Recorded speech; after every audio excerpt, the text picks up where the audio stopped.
नौजवान चेयरमैन अब्दुल हई खोड़ो जिन यूनियन काउंसिल हाजी मोहम्मद ताहिर खोड़ो एट पीर हयात शाह ऐं मुहर्रम उल हराम के सिलसिले में एक अहम मीटिंग सराए वरती जंहिंमें मेंबर सैयद ज़ुल्फ़कार अली शाह जीलानी ताल के डिप्टी इंफॉर्मेशन सेक्रेटरी एहसान अली सेतो समेत यूसी जे चूंडियल काउंसिलरनि ऐं मेंबरनि शिरकत कई।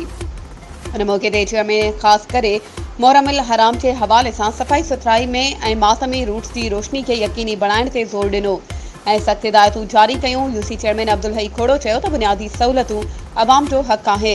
पीपी हमेशह अवाम की ख़िदमत ते यकीन रखे थी। अहिड़े क़िस्म की का भी कोताही नाक़ाबिले बर्दाश्त हूंदी।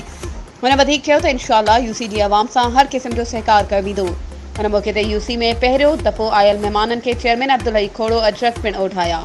वधीक ख़बरुनि ऐं अपडेट्स जे लाइ असांजे चैनल खे सब्सक्राइब कयो ऐं हा बेल आइकन खे प्रेस करणु न विसारिजो त जीअं असांजी हर नई अचण वारी वीडियो तव्हां ताईं पहुची सघे।